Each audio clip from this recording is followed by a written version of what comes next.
हाँ, मैं बताना चाह रही हूँ। प्रभु का धन्यवाद हो कि चल रहा है नेट अभी। हम्म। और पिछले दिनों में किसी दिन आशीष भाई ने करुणामय के बारे में बताया था। तो वो वचन एक जगह और निर्गमन 34 उसका 4 से मैं पढ़ती हूँ। निर्गमन 34:34 का 4 से। तब मूसा ने पहली तख्तियों के समान दो और तख्तियां गढ़ी, और बिहान को सवेरे उठकर अपने हाथ में पत्थर की वे दोनों तख्तियां लेकर यहोवा की आज्ञा के अनुसार पर्वत पर चढ़ गया। तब यहोवा ने, यहां से शुरू होती वो बात, तब यहोवा ने बादल में उतर के उसके संग वहां खड़ा होकर यहोवा नाम का प्रचार किया। पर यहोवा खुद स्वयं अपने नाम का प्रचार कर रहे हैं, और यहोवा उसके सामने होकर यूं प्रचार करता हुआ चला।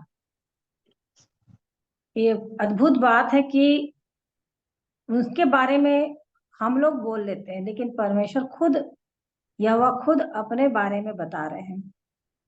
और यहोवा उसके सामने होकर यूं प्रचार करता हुआ चला कि यहोवा, यहोवा ईश्वर दयालु और अनुग्रहकारी, कोप करने में धीरजवन और अति करुणामय।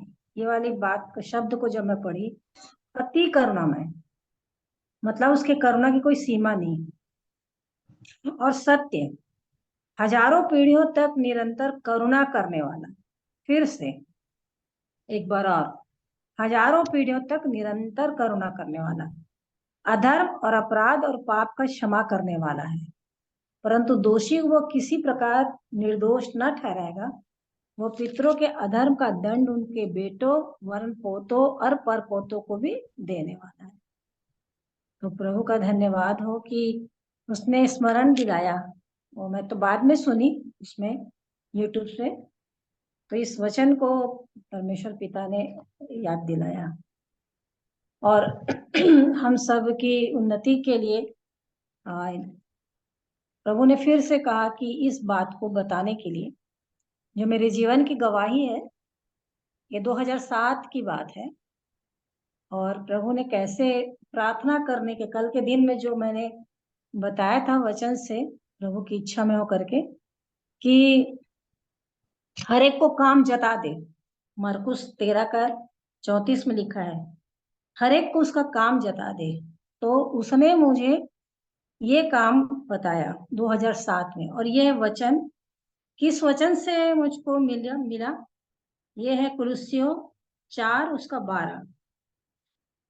इस वचन को जब मैं पढ़ी तो यहाँ पर लिखा हुआ है, इपफ्रास जो तुम में से है और मसीह यीशु का दास है, तुमसे नमस्कार कहता है और सदा तुम्हारे लिए प्रार्थनाओं में प्रयत्न करता है, ताकि तुम सिद्ध होकर पूर्ण विश्वास के साथ परमेश्वर की इच्छा पर स्थिर रहो।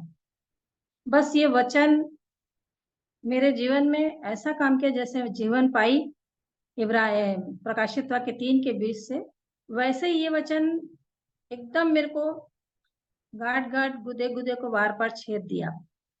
और बताने लगा, प्रभु की आत्मा बताने लग गई कि इस प्रकार से इपफ्रास जो था एक व्यक्ति, प्रभु का दास, मसीह यीशु का दास है, तुमसे नमस्कार कहता, सदा तुम्हारे लिए, सदा मतलब हमेशा, हमेशा परमेश्वर का धन्यवाद करते हुए प्रार्थना में प्रयत्न करता है, प्रार्थनाओं में।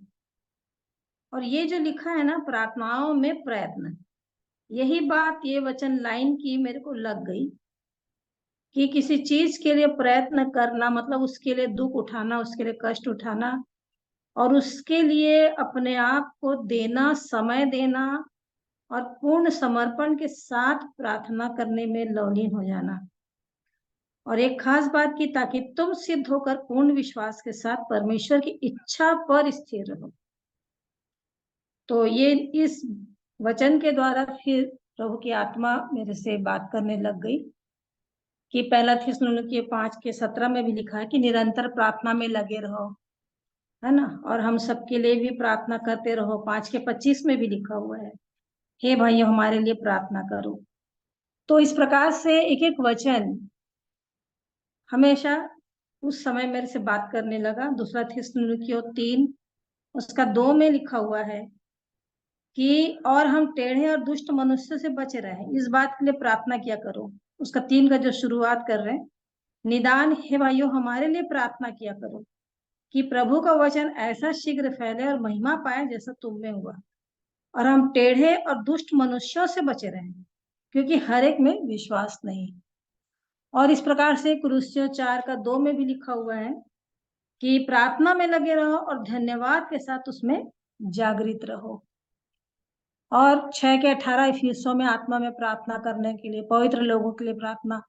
उसके बाद मैं शॉर्ट में बताना चाह रही हूँ, उत्पत्ति के 18 अध्याय से है 23 में, कि वहां पर अब्राहम और यहोवा के सामने बात होती है। क्या 50 से वो स्टार्ट करते करते 10 तक आ जाता है कि धार्मिक कोई आएंगे तो चलेगा क्या, आप बचा लेंगे क्या इस जगह को। तो इस प्रकार वहां पे जो वार्तालाप होती है वो भी एक दुहाई के लिए, प्रार्थना के लिए होती है। फिर उसके बाद मूसा की प्रार्थना को प्रभु ने बताया। ये सब मैं लिखी हूँ, अभी लाइट नहीं है फिर भी थोड़ी सी लाइट के द्वारा बता रही हूँ। गिनती 12 का 11 से 13 में, फिर गिनती 21 का 7 में, फिर निर्गमन 32 का 30 से 32 तक में मूसा की जो प्रार्थना है। फिर यहेजकेल उसका 22, उसका 30 और 31, यहेजकेल 22 उसका 30 और 31। फिर इस वचन से फिर प्रभु ने बात किया, और मैंने उनमें ऐसा मनुष्य ढूंढना चाहा जो बाड़े को सुधारे और देश के निमित्त नाके में मेरे सामने ऐसा खड़ा हो कि मुझे उसको नाश न करना पड़े, परंतु ऐसा कोई न मिला। 30 पद। तो इस प्रकार से प्रभु ने बताया कि मैं ढूंढ रहा हूं कि कोई बाड़े को सुधारने के लिए, कि देश के निमित्त नाके में मेरे सामने खड़ा हो। और उसी से कंटिन्यू में भजन संहिता 106 का 23 को प्रभु ने बताया। 106 का 23, और वहां पे लिखा हुआ है, इसलिए उसने कहा मैंने इन्हें सत्यानाश कर डालता यदि मेरा चुना हुआ मूसा जोखिम के स्थान में उनके लिए खड़ा नहीं होता, ताकि मेरी जलजलाहट को ठंडा करे। कहीं ऐसा ना हो, ये कहीं ऐसा ना हो, कई जगहों में आया है, कल भी हम लोग पढ़े थे और आज भी इस वचन में, कहीं ऐसा ना हो, कहीं ऐसा ना हो कि मैं उन्हें नाश कर डालूं। तो कहीं ऐसा ना हो कि नाश कर डालूं, तुम में से मैं ढूंढ रहा हूं कि कोई एक हो जो भीत के नाके में खड़ा होने के लिए लिखा है ना, जैसे वहां पे बाड़े के नाके में खड़ा होने के लिए लिखा था। तो इस प्रकार मूसा से बोलता है कि मेरा चुना हुआ मूसा यदि जोखिम के स्थान में रहता, खड़ा नहीं होता, तो मैं कब का नाश कर देते। तो और भी इस बहुत सारे वचन हैं, और आगे भी बताऊंगी। अभी दीदी को मौका है, दीदी बताएंगी। यदि नहीं जा रहे हैं बेला दीदी तो।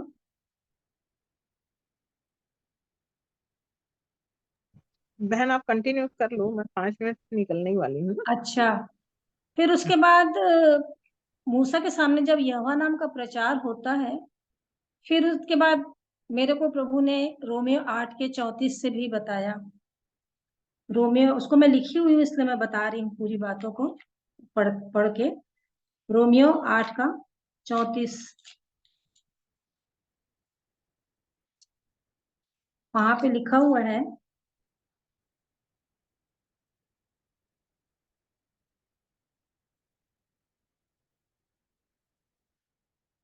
आ, फिर कौन है जो दंड की आज्ञा देगा? मसीह वह है जो मर गया, वरन मुर्दों से में से भी जी उठा, और परमेश्वर की दाहिनी ओर हमारे लिए निवेदन भी करता है। तो इस बात को भी प्रभु बताने लग गए कि मैं तुम्हारे लिए निवेदन कर रहा हूँ, प्रार्थना करता हूँ, विनती कर रहा हूँ वहां से तुम्हारे लिए। और तुम इस वचन के अनुसार इपफ्रास के जीवन से बता करके बताए कि कैसे वो प्रार्थना में प्रयत्न कर रहा था। और फिर रोमियो 12 के 12 में भी लिखा है, आशा में आनंदित रहो, क्लेश में स्थिर रहो, प्रार्थना में नित्य लगे रहो। तो इस बात के लिए प्रभु मेरे को इस प्रार्थना के जीवन के लिए बहुत ज्यादा बोझ दिए, बहुत ज्यादा मुझको प्रेशराइज किए, दबाव दिए, मतलब इस रीति से बताने लगे कि तुझे करना है। और फिर उसने, प्रभु की आत्मा ने दूसरा इतिहास उसका बोला।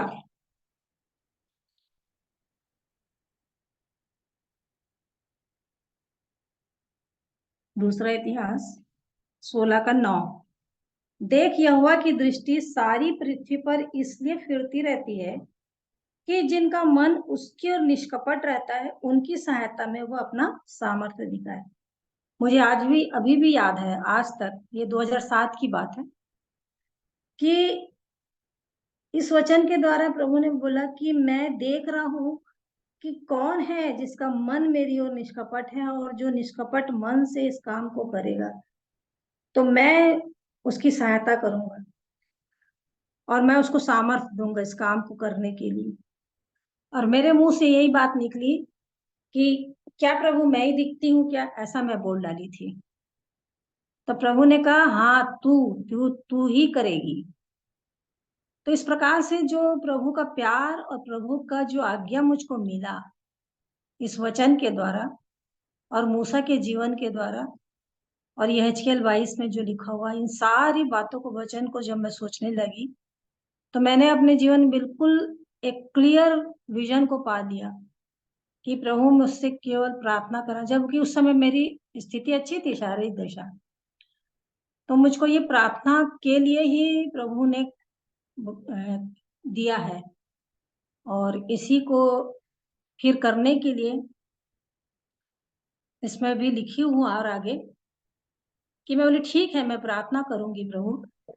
अब मुझको बताएं कि मैं क्या प्रार्थना करूं, क्योंकि मुझको तो समझ में उस समय नहीं आ रहा था। तो वहां पे मैं लिखी हूँ, प्रतिदिन प्रत्येक विषय के लिए सप्ताह के अनुसार प्रार्थना करना, पूरे 7 दिन तक इस बोझ के लिए परमेश्वर पिता का, प्रभु यीशु मसीह और पवित्र आत्मा का धन्यवाद हो। फिर पवित्र आत्मा ने मेरी सहायता की और बताया कि पूरे सप्ताह भर तेरे को प्रार्थना करना है। और उस समय जो जो बातें, जो जो मतलब सब्जेक्ट मेरे सामने आते गए, आशीष युवा मिशन के थे बहुत सारे काम करने वाले लोग, उनमें बच्चे भी थे, बहुत सारी बात थी उसमें, और भी बहुत सारा था अपने कलीसिया के भाई बहनों बच्चों के लिए। ऐसा रीति से वो चीज बढ़ता चला गया, बढ़ता चला गया। और इस बात के लिए प्रभु ने, पवित्र आत्मा ने ही मेरी सहायता की और अद्भुत रीति से उसने बताया कि कैसे करना है। और धीरे धीरे धीरे धीरे वो जो उसने कहा पूरे 7 दिन तक, तो सोमवार से लेकर के इतवार तक, इसमें मेरी कोई काबिलियत, कोई औकात, कोई बड़ाई की बात नहीं, लेकिन मैं प्रभु का धन्यवाद करती हूँ कि उसने मुझे इस योग्य जाना कि मुझे ये काम सौंपा और इस काम को मैं कर रही हूँ। ये प्रभु का धन्यवाद करती हूँ कि वो मुझे देते हैं, ऐसा बोझ देते हैं, ऐसा मन देते हैं, ऐसे लोगों को दिखाते हैं, उनके विषय में बताते हैं, तो मैं करती हूँ, प्रतिदिन करती हूँ। तो इस प्रकार से पूरे 7 दिनों के लिए 7 प्रकार की बहुत सारे सब्जेक्ट हैं। पास्टर्स लोगों के लिए है, सेवक लोगों के लिए, सेविकाओं के लिए है, विधवा माँ बहनों के लिए है, सारी कलीसियाओं के लिए है जो भिन्न भिन्न जगहों में है, और सारे पूरे भारतवर्ष के लिए है, पूरे छत्तीसगढ़ में जितने हैं जिले, जितने क्षेत्र हैं सब, और जितने इम्पोर्टेंट इम्पोर्टेंट और प्रार्थना विषय हैं उन उन सब के लिए, जितनी संस्थाएं हैं, जितने ग्रुप्स हैं, और जितने बच्चे हैं, मतलब अभी मेरे पास 187 बच्चे हैं। तो जो भी बताते हैं तुरंत लिखती हूँ मैं, ताकि मैं इसको भूल ना जाऊं। जो भी प्रार्थना विषय, चाहे बच्चे का हो चाहे किसी भी चीज का हो, तो मैं प्रभु का धन्यवाद करती हूँ कि उसने मुझे इस योग्य जाना। और कई ऐसे हैं जो जिनको मैं जानती नहीं हूँ, पर उनका नाम मेरे पास आता है और करने के लिए प्रभु ने बोझ बोझ देते हैं। और कई ऐसे हैं उसमें बाद में पता चलता है कि वो नहीं है अब इस दुनिया में। फिर भी प्रभु मेरी सहायता करते हैं। और जब कोरोना का टाइम था उस समय तो बहुत सारे प्रेयर रिक्वेस्ट आते थे, तो उन सबको भी लिख करके अब कंटिन्यू ही उनके लिए करते चले जाना ही मेरा काम है। और हर बात के लिए और अपने घराने के लिए, कलीसिया के भाई बहनों के लिए, हर कलीसिया, मतलब जितनी कलीसियाओं को मैं जानती हूँ उन सबको लो। अभी अभी कल के दिन में लॉरेंस भी एक है, पास्टर लॉरेंस जो चरौदा में चलाते हैं, उन्होंने प्रार्थना का एक लिस्ट दिया है। मैंने मांगा क्योंकि मैं सुनी हूँ ऑनलाइन में कि भैया क्या प्रार्थना का कुछ चल रहा है करके, तो वहाँ बोले कल से हमारा काम है वहाँ रायपुर में जा करके हम लोग प्रार्थना करेंगे। मैंने मेरे को मेरे पास भी भेज दीजिए। तो मैं प्रभु का बहुत धन्यवाद देती हूँ कि जो जाकर बाहर सुसमाचार सुनाना या जिस प्रकार से करना वो नहीं हो पा रहा, लेकिन इसमें तो विश्वास योग्य बनूं, क्योंकि उसने जो तोड़ा दिया है उसमें विश्वास योग्य मैं बनी रहूं। क्योंकि वो मुझे देख रहे हैं कि मेरा समय कहाँ जा रहा है, मैं समय को कहाँ स्पेंड कर रही हूँ, मैं उस विषय में कहाँ तक सिंसियर हूँ कि जो मुझे सौंपा गया है, जो मुझे करने के लिए जताया गया है, उसको मैं कर रही हूँ। तो मैं प्रभु का बहुत धन्यवाद देती हूँ कि इन वचनों के द्वारा निरंतर मेरी सहायता करते हैं। और भी अभी जब मैं इन दिनों में पुराना नियम पढ़ रही हूँ, तो शामिल के जीवन से भी मैंने उन बातों को सीखा है कि कैसे दाऊद के जीवन से कि वो प्रार्थना करता रहता था। जैसे कि यहाँ पे दूसरा शामिल 7 में है वो बातें, तो उसका 27 पद को मैं पढ़ूंगी। क्योंकि हे सेनाओं की यहोवा, हे इज़राइल के परमेश्वर, तूने यह कहकर अपने दास पर प्रकट किया है कि मैं तेरा घर बनाए रखूंगा, तेरे लिए घर बनाऊंगा। इस कारण तेरे दास को मुझसे यह प्रार्थना करने का किया हुआ है। तो वाकई में धीरे धीरे उसकी संगति में उसके साथ रह करके प्रार्थना के जीवन में बढ़ते हुए, ये नहीं कि अपने लिए मांगो, क्योंकि मुझको पता है मेरे को तो सब कुछ मिल जाएगा। जैसे इंदिरा सिस्टर अभी प्रार्थना कर रही थी, जो औरों की खेती सींचता है उसकी भी खेती सींची जाएगी। तो प्रभु ने ये काम दिया है कि मैं दूसरों के लिए करूं, सेल्फ सेंटर्ड ना बनो, दूसरों के लिए करो। तो प्रभु मेरी सहायता तो अपने आप ही करेंगे, क्योंकि मैं उनका काम कर रही हूँ। तो वो तो निश्चित रूप से मेरे लिए, मेरे जीवन की जो भी बातें उसको वो करेंगे। तो इसलिए प्रभु का दाऊद भी, परमेश्वर का दास बोलते हैं कि इस कारण तेरे दास को तुझसे यह प्रार्थना करने का हिया हुआ। और वो बातें 18 से पूरी लिखी हुई हैं कि कैसे दाऊद परमेश्वर के सामने जाता है और बोलता है कि मैं क्या हूँ, मेरा घराना क्या है। और तू कितनी बातों को पहले से बता दिया है, बहुत दिनों की तक की चर्चा कर दिया आगे की घराने के विषय में, जबकि वो दाऊद को नहीं पता। परंतु वो सारी बातों को परमेश्वर, 7 अध्याय को पढ़ेंगे तो बहुत पूरी बातें परमेश्वर दाऊद से वो बता देते हैं। तो इस प्रकार से वो इस बात को कि वाकई में उसने, परमेश्वर ने उसकी करुणा और उसकी दया को, उसकी समीपता को, उसके हृदय को, कि वो मेरे लिए क्या सोचता है। हाँ, जैसे 22 में लिखा है, इस कारण है या वह परमेश्वर तू महान है, क्योंकि जो कुछ हमने अपने कानों से सुना है उसके अनुसार तेरे तुल्य कोई नहीं है, ना तुझे छोड़ कोई और परमेश्वर है। फिर तेरी प्रजा इसराइल के भी तुल्य कौन है? वह तो पृथ्वी भर में एक ही जाति जिसे परमेश्वर ने जाकर अपनी निज प्रजा करने को छुड़ाया, इसलिए कि वो अपना नाम करे। और तू अपनी प्रजा के सामने, जिसे तूने मिस्री आदि जाति के लोगों और उनके देवताओं से छुड़ा लिया, अपने देश के लिए भयानक काम करे। तो इस प्रकार से परमेश्वर सच में अपनी प्रजा को, जिसमें हमको भी साथ दिया है, और वो अपने प्रजा के लिए इतना अधिक प्रेम करता है, इतना ज्यादा, इस वचन को दे करके उसने बहुत बड़े काम को हमारे जीवन में किया है, पवित्र आत्मा को दे करके वो निरंतर सिखाता है, निरंतर। और इस बात को मैं जानती हूँ क्योंकि पहले मैं भी खुद देखती थी, सोचती थी कि क्या प्रभु आप ऐसे ही हर उन लोगों से बात करते हैं और ऐसी बातों को बताते हैं, कैसे याद रहता है, कैसे पता चलता है कहाँ किस वचन से कैसे क्या, ये बहुत सोचती थी। लेकिन जब मैं प्रभु के चरणों में रह करके सीखना चालू करी कि नहीं, उसकी संगति में रहना चाहिए, मुझे उसके पास रहना चाहिए, उसकी समीपता में रहना चाहिए, जितना ज्यादा मैं उससे मिली रहूंगी, जितना ज्यादा उससे लिपटे रहूंगी, तो वो मुझे अपनी बातों को, क्योंकि सीधे लोगों पर अपने भेद खोलता है, ये लिखा हुआ है।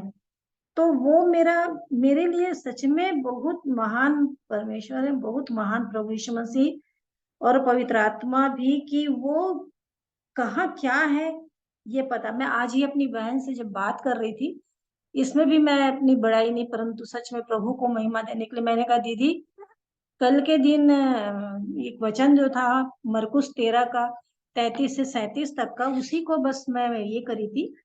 और मेरे को पता ही नहीं प्रभु की आत्मा कहाँ से कहाँ ले जा करके बता रही थी। वो मेरे लिए था, मैं सीख रही थी। तो इस प्रकार से जब आता है बिना प्रिपरेशन के और बिना ये कि कुछ हम नोट्स बनाए या कुछ ऐसा करें, लेकिन आत्मा जब चलाती है तब वो बहुत आनंद से भर जाता है जीवन, कि सच में ये सिखाने के लिए पवित्र आत्मा बता रही है। छोटी सी छोटी बातों को प्रभु सिखाते हैं। अभी बहुत दिन हो गए हैं। मैं भले एक करती थी काम, जो मतलब कि कहना चाहिए एक प्रकार का अभिलाषा ही था। मंगाती थी कुछ आइटम्स, कुछ भी, तो इसलिए कि किसी किसी को, जिसको मतलब लगता था कि अरे देना है, बस यही अंदर रहता था, अरे देना है, तो देने के उससे मंगा मंगा के उससे लगला कर लेती थी। तो मैं देखती थी उसमें समय मेरा जाता रहता है। अरे इसका बर्थडे आ रहा है, इसको दे देती हूँ अपने यहीं के कलीसिया के भाई बहनों को। अरे इसका आ रहा है, छोटी बेटी है, इसका ऐसा ऐसा करके।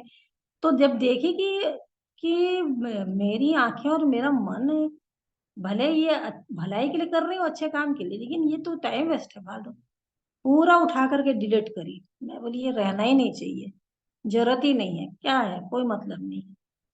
तो अद्भुत रीति से प्रभु ने उस जो थी मेरी लालसा अभिलाषा, उससे छुड़ाया। तो अब उसने मन को अपने वचन की ओर लगाने के लिए दिया। तो इस प्रकार मैं देखी कि प्रभु सच में मेरे को आपके छोड़ कुछ नहीं चाहिए, आपके छोड़ कुछ नहीं चाहिए। जब ऐसे कर करके उनको पकड़ने लग गई, तो प्रभु ने बहुत वचनों से मेरे से बात कर करके दिखा दिखा करके, वचन को याद दिला दिला करके कि देखिए ऐसी बातें हैं, ऐसी बातें। तो मैं प्रभु का धन्यवाद करती हूँ कि न केवल अपने भेदों को बताने के लिए, परंतु मुझको हर एक पाप अपराध और उन छोटी बातों से जो परमेश्वर की दृष्टि में गलत है, उससे वो बचा के मुझको सिखा रहे हैं। ये सब कुछ प्रभु की महिमा के लिए है कि उसने इस काम को जो दिया है उसमें मैं विश्वास योग्य बनी रहूं। तो प्रभु का धन्यवाद। और एक और अच्छी एक बात, मैं प्रभु का धन्यवाद करती हूँ, मैं कहीं भी जाती हूँ, जैसे चंडीगढ़ चली गई कभी अपनी बेटे के पास, कभी हैदराबाद चली गई बेटी के पास, तो पूरी कॉपियां प्रेयर की मैं रखती ही हूँ, अपनी बाइबल भी, और नोट्स वाली जो लिखती हूँ वो सब।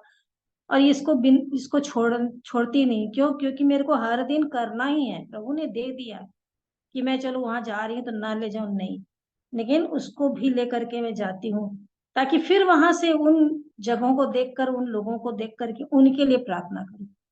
तो इस सब बातों में मैं प्रभु को महिमा देती हूँ कि जिसने इस योग्य जाना और इस बोझ को दिया कि मैं उस नाके पे खड़े हो सकूं और प्रार्थना करने वाली बन सकूं। तो सारी बातों में प्रभु को महिमा मिले। आप सबों को जय मसीह की।